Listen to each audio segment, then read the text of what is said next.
Fini de se concentrer uniquement sur la spéculation et la valeur financière. L'avenir pour Pi, c'est de créer une utilité tangible des applications qui servent à quelque chose dans le monde réel.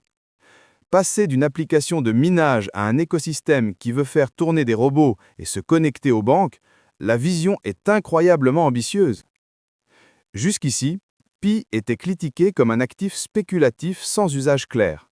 Désormais, le réseau veut monétiser la puissance de calcul distribuée et créer des cas d'usage tangibles. Robots autonomes dans la logistique ou la santé, applications financières via l'intégration avec la norme ISO 22022 ouvrant la porte aux banques, nouveaux revenus pour les pionniers qui hébergent des nœuds.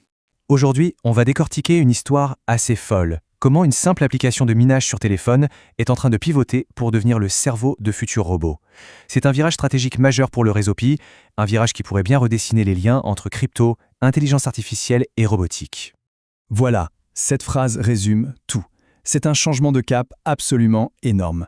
Pi ne se voit plus seulement comme une monnaie numérique. Alors, plongeons un peu pour voir ce que ça signifie, concrètement. Alors, voilà notre programme. On va commencer par l'annonce qui a tout déclenché. Ensuite, on regardera la technologie derrière tout ça, comment ça fonctionne, avant de prendre un peu de recul pour voir les implications beaucoup plus larges pour l'avenir. Allez, on entre dans le vif du sujet. Il faut savoir que Pi Network Ventures, qui est la branche d'investissement du réseau, vient de faire son tout premier investissement. Et pour un premier, ils n'ont pas fait les choses à moitié.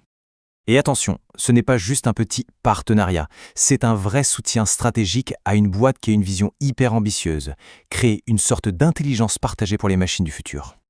Bon, alors OpenMind, qu'est-ce que c'est exactement? Pour bien comprendre, le plus simple, c'est de faire une petite comparaison avec quelque chose qu'on connaît tous très très bien.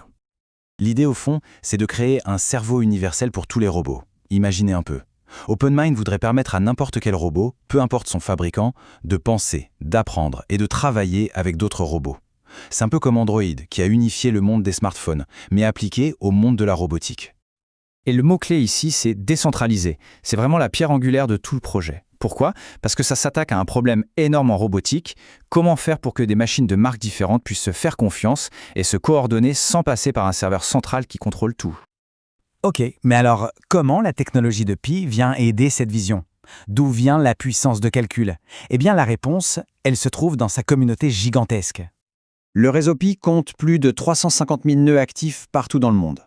En gros, ce sont des ordinateurs gérés par des membres de la communauté. Et l'idée, c'est que toute cette puissance de calcul, souvent inutilisée, peut être mise en commun pour créer une sorte de super ordinateur mondial décentralisé.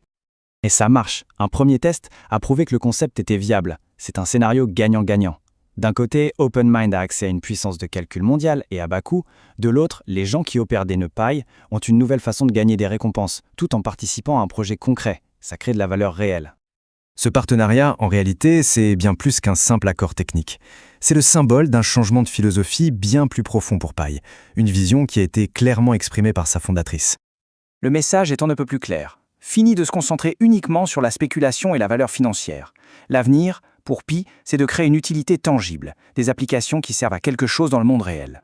Et ce graphique, il illustre parfaitement le grand défi de toute l'industrie crypto que Pi essaye de relever. L'idée, c'est de passer d'un modèle où on ne fait que déplacer de la richesse existante à un modèle où on crée de la nouvelle valeur, de la nouvelle production, grâce à des projets comme OpenMind. Bon, créer de la valeur, c'est une chose, mais ensuite, il faut pouvoir l'intégrer au reste de l'économie. Et ça, c'est un autre défi de taille, qui nous amène à un autre développement super important. Tout récemment, Pi a annoncé quelque chose de très technique, mais d'essentiel, son alignement avec une norme bancaire mondiale. C'est un signal très fort qui montre une volonté claire de s'intégrer un jour avec la finance qu'on connaît tous.